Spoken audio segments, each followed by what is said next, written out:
Alright, fellas, we're going to get started here. Presentation in here, make sure we're on the right spot. You've been here for the next two sessions. First presentation here was going to go over mental attitude and quality teammate. Then you're going to go over culture and non-negotiables the next session. Real big thing is that both of these sessions, okay, really tie in together very well. That's why they're back to back. Your mentality is not necessarily be focused being around, turning yourself into a better physical athlete during these sessions, right? And the only way we're going to be able to do that, to be able to become a better physical athlete, is to follow along with every single thing that we do as far as our organization, and our cornerstone values really come into key play during that when it comes to having mental attitude and quality teammate, okay? I'm sure all of you know, especially if you've been in the program for a while, there's just as much coaching you as an individual, even in game, right? About how you react and what your body language is, how you're carrying yourself, right? As much as there is about baseball theory itself, right? It's also dramatically intertwined. The older you get, the more you're around the game, the more interpersonal relationships you develop throughout your life, you're going to realize just how much this stuff is tied together and how important that it is. So for us as an organization, we're having you guys here on Sunday, with all the other stuff going on, you guys could be doing right now, talking about this, not just to waste time, not just to fill the void of the clock, but because this is extremely important to who we are as an organization, which means it's extremely important to who you are as an individual. You want to get recruited, you want to go to a college program, like their culture, the things that they do, all that stuff that we do is modeled off of that as an example to help get you guys as prepared for that next level as we possibly can. Even at the high school level, a lot of kids in here go to Carmel, Westfield, Perry, Center Grove. Big schools, big culture, big ideas, and in order to be a part of those groups, right, you have to do something bigger than yourself, okay? And in order to be able to adhere to that, your mental attitude is being a quality teammate. Teammate meaning towards other people, not just you, right, is extremely important.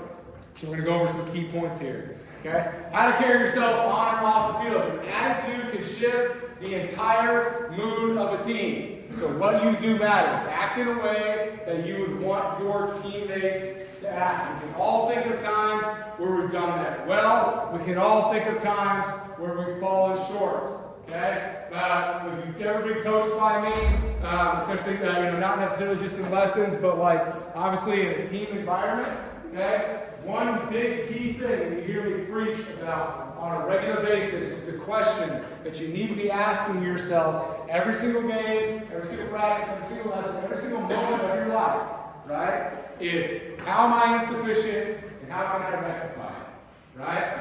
One of the big key things we do at the end of our games, right, before we go talk to players, right? Myself, Dylan, the other coaches that I work with, figure out what did we do wrong? What do we need to fix? Before I go tell any of you guys what you need to be doing to get better, how can I do that as an individual, as a coach, right? As a husband, right? As a dad, anything. How can I expect to tell anybody else what to do if I'm not willing to do that myself? Asking myself, what can I do better, right? And I hope that you guys see that from us as coaches. Hope you see that from us as an organization. This is another phrase we talk about in our recruiting conversations a lot. Never asking you guys to do something that we're not willing to do ourselves, right? That's a big key thing. I remember playing for coaches and playing for organizations where they would look me in the eye and say, hey, you need to be more disciplined on Friday nights.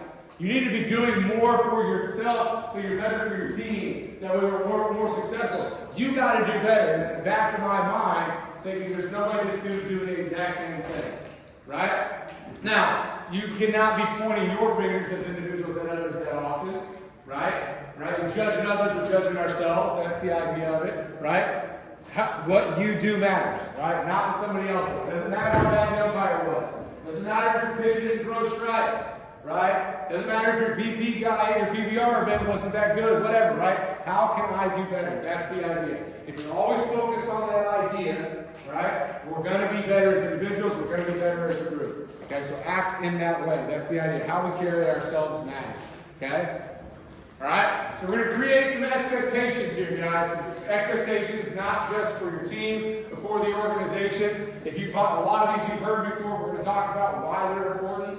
Okay? Obviously, be on time means at the field, with cleats on, ready to begin warm-up. All of this stuff, as far as these expectations, It's not just from team to team, it's organization to organization, right? This is going to be the first year in my career where I'm only coaching high school travel ball and I'm not coaching during March, April, May, right? I'm not coaching high school baseball so I can be home more with the family, but also so I can be coming to your guys' high school games. Some come in to all of our young. This is stuff that I care about because it's stuff that college coaches care about, right? Being on time, that kind of stuff, right? That stuff is not just a normal rule. It's a way that everybody needs to be to help keep our culture alive, right? Be ready for warm-ups. One thing we preach to our coaches, right, is that you're present for the things that you find important. I can't stand it if I go to a practice and I see another team, and I see that coach either showing up late, chilling in his car, just messing around with coaches in the dugout, not doing anything.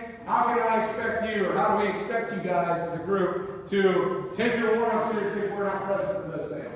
So we got to be on time too, right? We expect that from you as well, right? Be on time and be present for the things that you feel are important. If you're late, warm-up routine is thrown off, right? I get traffic happen sometimes, but most of you guys are driving yourselves, right? I'm not a big, I'm not okay with people being late. It's a point of contention with me and my wife on a regular basis, right? If you're late on a regular basis, it's your fault, right? If there's an accident, something unexpected, I get it, but leave earlier, right? We all understand that life happens around us and some things are out of our control, but we can leave a little earlier, right? So if you're late, our entire routine is thrown off. Right? Our practice plans are very detail-oriented. We have a lot of things that we want to get accomplished in a short amount of time. So being there on time so we don't get thrown off for the rest of the practice is extremely important. If you're late in pitching or catching, those positions may be forced to change. Right? Yeah, we have a lot of everybody here for the most part now in high school. Our high school coach can be tweeting out what the lineups are. Right? I might have a college coach that's ready to watch somebody on our team pitch on that day. If you show up late, I don't care if they're there to see you. You're out. I'm not going to put you on the mound and put you in that situation where you're not there being at your full preparedness and then try to showcase some stuff for the colleges. I'd rather just lie to them and tell them you were sick for the day. Right? But I'm also not going to do that. Right? Show up on time. Be ready to be in charge of your own process. It's not your parents' fault. It's not anybody else's fault but you. How can you rectify it? Okay? All right? Communicating with your coach. If you will not be on time. Okay? Should not in high school anymore having high school parents letting your coaches know that you're going to be late to a practice, that you can't be there for that you're not going to be able to come to lessons this week, right? That doesn't count from them anymore. Time to grow up. Time for you guys to do those things. Take control of your own process. It's not that hard. Make sure you're the one communicating with the coaches. I want to, as a coaching staff for our organization, to be the most approachable coaches that you guys have ever had, so that you can't practice having simple conversations. That way, hard conversations are easier when those times come with your other coaches. Right? I've coached a lot of guys that are now at the college level that have had to have difficult conversations with their college coaches. And they have more confidence going up to them going like, hey, I know I'm a freshman, but I think I'm better than that junior that you've known for a long time. Why am I not getting time? They have confidence to be able to have those conversations now because they were able to do that here. Okay? Show up dressed and ready to go. That comes from team to team. I don't want to show up to batting cages before games, not dressed and ready to go. I want us to look the part. So enter the playing field with your jersey and shirt tucked in, hat on straight, and belt on. Don't forget your belt. If you forget your belt, put an extra one in your bag. Come prepared. It's nobody else's fault but yours. Make sure you're ready to go. Looking like a slob or unprepared shows that you are not ready to play. As much as you may not want to admit this, or you may not like it, the way you physically present yourself matters. Okay? If I was 400 pounds up here and sweaty and gross looking, right? Hopefully you're taking what I have to say seriously. I'm not the best looking dude in the world, but I'm not 400 pounds. If I was, you wouldn't want to listen to what I have to say. Right? You have to take yourself seriously for other people to take you seriously. So make sure that you don't look like slobs. Take your warm-up seriously. Do not get in the habit of going through the motions in your warm-ups. Okay? Your warm-ups get you ready to go. You go to the World Series right now, you go to a major league game, right? Those guys are there 4 hours before because they're getting ready to go. They take it seriously. It's a job. Yes, we want the game to be fun in the moment. Right? If you want to do it at the most competitive level, where money's on the line, scholarships, your tuition is up for grabs, right? You have to do every aspect, not just between the lines important, but everything else outside of that as well as far as our warm-ups are concerned. Okay? Use each rep to prepare yourself for the game for practice. Work hard to get a sweat in before the game so your body is loose. We talked about our squad goals. No way we can be ready to score first and be focused early if we don't take our warm-up seriously. Psychology plays a role. Teams that have more energy are more intimidating to opponents. If I was up here as a speaker, just kind of not making eye contact, only looking over here and talking real quietly, hard to pay attention. Right? Hard to want to take it seriously. Teams won't take you seriously if you are quiet, if you're timid, if you're passive. Right? Have a little bit of a chip on your shoulder and carry yourself in a way that makes you fearful. Okay? Or feared, excuse me. Okay? Be up in the dugout, ready to go before the game, and always be focused. Hardest times to do that when you're not doing well. I get it. Baseball is an emotional game. We're not asking you to not be emotional. We are asking you to channel those emotions in the correct way, right? I'm fine with you being upset with your lack of success. We have to find a way to be able to table that for another time, right? And move on, right? Everybody's going to swing over a nasty cutter once in a while. Everybody's going to get sawed off once in a while. It's going to happen to everybody, right? It happens in the World Series right now. Okay? You have to be able to table that. You have to be able to move on and understand that that individual moment does not represent the overall journey that you had. You can't treat it like it does, whether it's good or bad or whether it's good. Okay? Right? Catchers, when you meet up the umpire, do the following. Introduce yourself, right? Make yourself stand out. Build a good relationship with them. All these things matter. Champions are often defined by their willingness to prepare. All these things go into being the most prepared players that you can. And it's not only your expectations of the team, expectations of the organization. We talk about a lot, like not everybody here is on a signature team, right? Okay? But that doesn't mean that you can't act signature, right? Doesn't mean that all of your actions on and off the field can't be in a signature fashion. After this year, just by the way, get ready for this, right? There's going to be a new rule implemented within the organization that you cannot be on a signature team unless you have a 3.0 GPA or better. Okay? We're going to start adding stuff like that in, right? Okay? It says we expect you to act like signature individuals, right? Not just have a good exit velocity. You have to do the right things. Okay? Be prepared. Okay? Expectations to create pace of play. Okay, we talked about our squad goals, about how to win a game. We can't do any of our squad goals well if we don't have a good pace of play. Okay? So you guys see this stuff in college. You guys see this at the major leagues. A proper flow of a baseball game almost looks like a choreographed dance. Things are done well and they're done consistently and in a repeated manner. Keep your gear organized. Make sure the dugout's clean. Make sure that your bats, your glove and your hat are in a spot to where if you're playing second base, that the shortstop can grab it if you're the last out or if you're on base. Right? We want to get right back out there on defense so we can get right back in here and be on the offensive side of the game. Right? We don't want time of possession of the ball. We want to get right back in the dugout. The only way we can do that is to keep organized. Right? Have a ball ready to go. Pick up after yourselves and pick up after each other. Right? This man right here trying to pick up some of his teammates' trash. Right? I appreciate that. Right? What I don't appreciate is that he has to pick up his teammates' trash. Can't do it. Right? You want to be prepared. You have to do every little thing right. Okay? First base and center field. You need to have baseballs in your gloves. That way when you go out there, that we're ready to go. The easiest way to do that, guys that are down. POs, you pitch the next game, be engaged in this game. Have a ball that's ready to go right to your first baseman as they're coming off the field. Right? That type of flow gives a feel that is better than not. Right? It looks better than not. Right? That's why, you guys care about the drip a lot. I get it. Right? We need to have all of that. Right? There's a certain type of baseball that we want to be around. And this type of stuff plays at every single level. And we want to practice it here. There should only be 2 or 3 balls out during the game. Not more than that. Stay organized.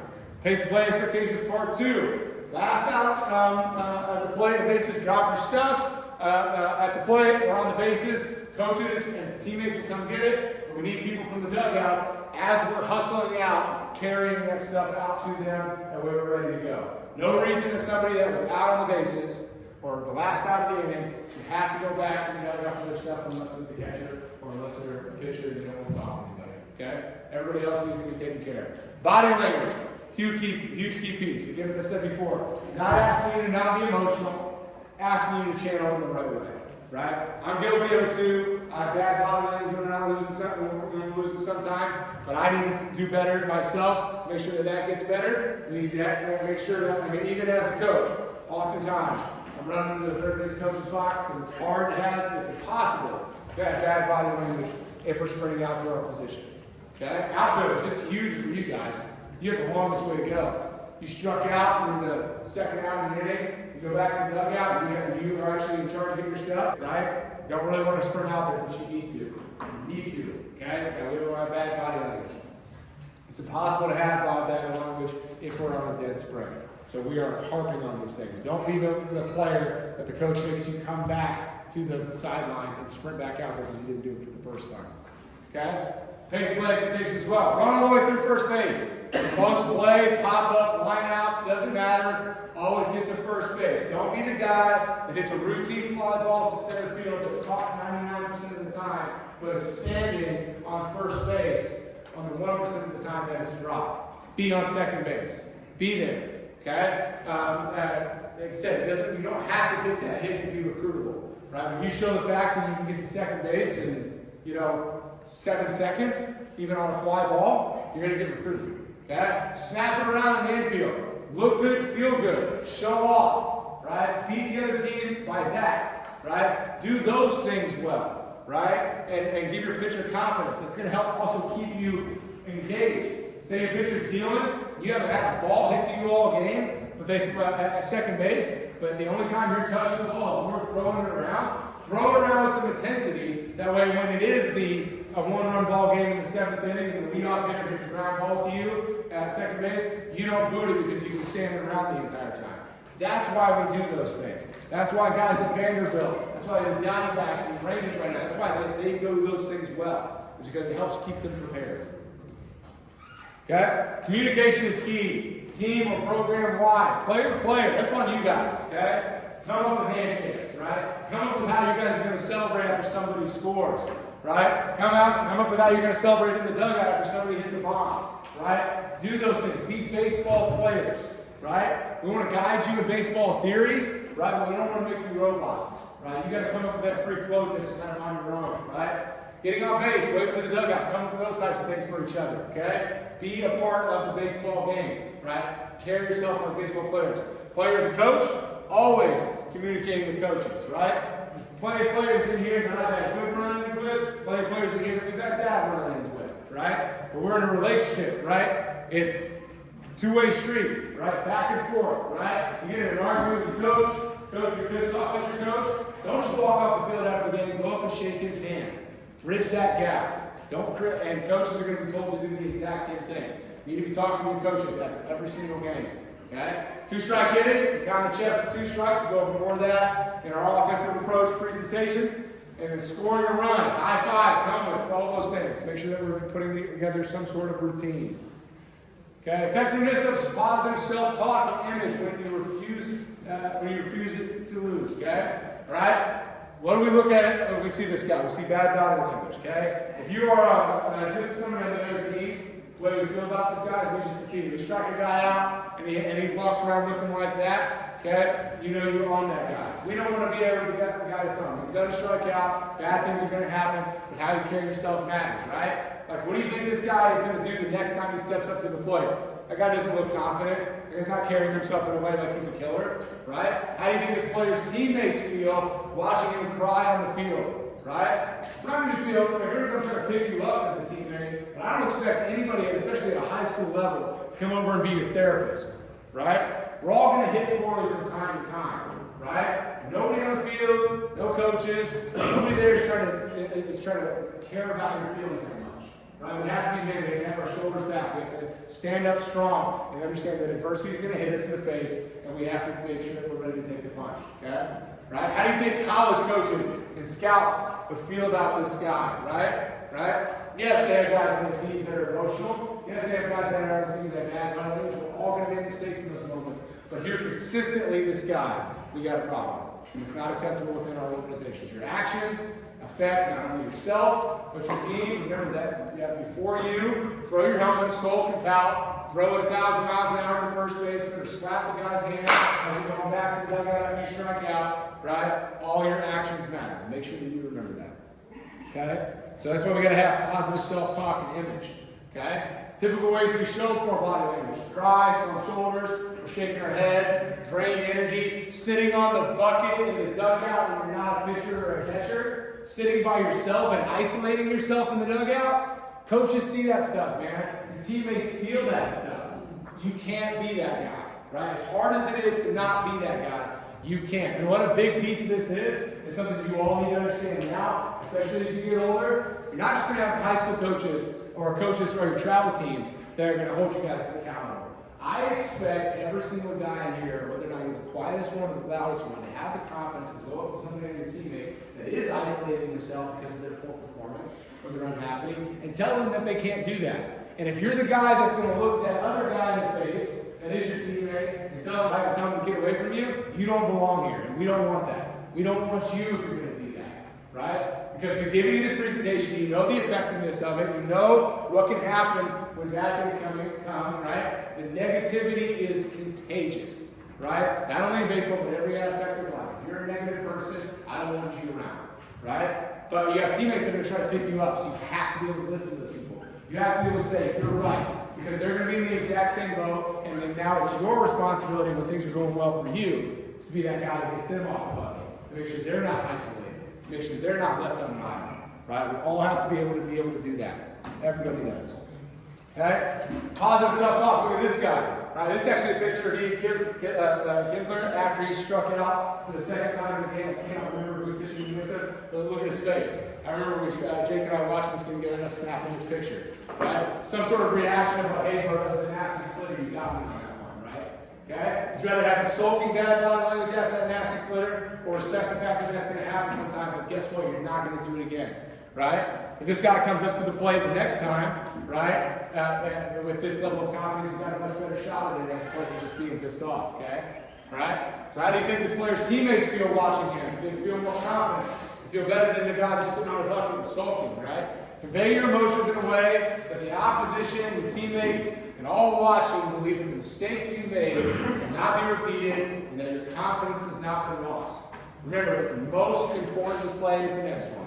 It's repetitive, it's cliche. Every coach in every sport that you've ever had has said that, but it's true. Okay, you have to believe that. Right, the most successful guys in the world don't look at that and roll their eyes because they're like, ah, here we go again.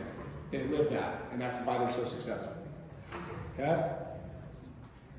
Words to say, big key quiz here in your exam. Okay, the 7% rule. Okay, right. The words you say are only 7% of your overall communication that you convey. Right? Many of the same sentences can be taken in a different way based on the other factors. Speaking positive words, in fact, is important, but not as important as your tone of voice. That's why you can go up to your dog, right? And look at your dog and go, "You're so stupid," and they just wag their tail because they think they hear the tone of your voice. They hear that you're happy, but you call them stupid, right? Okay? It works in every aspect, okay? The tone of voice is 38% of your overall communication. How you speak to your teammates, coaches, umpires, parents, etc. plays a large factor in how you are perceived, right? I asked, like, hey, what did you think of today? Did you feel like you learned something? Yeah. I don't believe you, right? I don't believe that you enjoyed that. I don't believe that you felt like you learned something. Yeah, I learned something today. I got better today, right? That's why I'm here. Not because I have to, because I want to be, right? How, and the biggest key piece is body language. 55% of your overall communication is conveyed in how you carry yourself, right? You're sitting in there, right, in the dark, right? You got your feet up on a chair, you're sunk down in your chair while Coach Baylor's speaking. You may be listening, but I don't know, it doesn't look like it, right? You may have your eyes closed, but sitting up with your shoulders straight, right? But I don't see your eyes, I think you're listening, right? Fool me by your body language. Fake it until you make it. That's what we're talking about. Okay? Right? Do not rule lies. Don't talk poorly to the umpire. Sprint to the bag. Do not slam equipment. Jog back to the dugout. Celebrate success. And leave your at-bat at the plate. Celebrate success with your teammates loudly. Pick each other up after failure even louder. Do those types of things. We're going to be in a much better place. The action steps to be a quality teammate. Keep your gear organized. Pick your teammates up. First base and center fielder, have a ball in your glove at all times. Celebrate teammate success. As I said, celebrate quality at bats. Be the person to make the quality out and implement a team-first approach. And all those things are gonna help us. Biggest key thing, the disease of me was the defeat of us. Right? Don't be that guy. Don't be the guy in the dugout that takes everybody down. You will get pointed out. Don't be the guy that leaves trash around. You will get pointed out. Right? Don't be the person that does the negative thing that we don't need. 55% of communication is your body language, positive self-talk, and celebrate team successes as much or more than what you would celebrate your own. Any questions? We're very clear and understanding right now what our program expectations are, right? I'm about to go give this presentation to the younger guys, okay? And what I'm going to tell them, and what they already feel, is that you're a representation of what those things, of what all this stuff is, right? It's on you first before it's on anybody else, because you guys are all done the most. Culture starts from the top down. Right? If I come in here hungover on after a Saturday night, right, and try to give you guys a presentation, and I just do a sloppy job of it, it all comes crashing down. How they do comes crashing down if you guys don't do the right things as well. Does that make sense?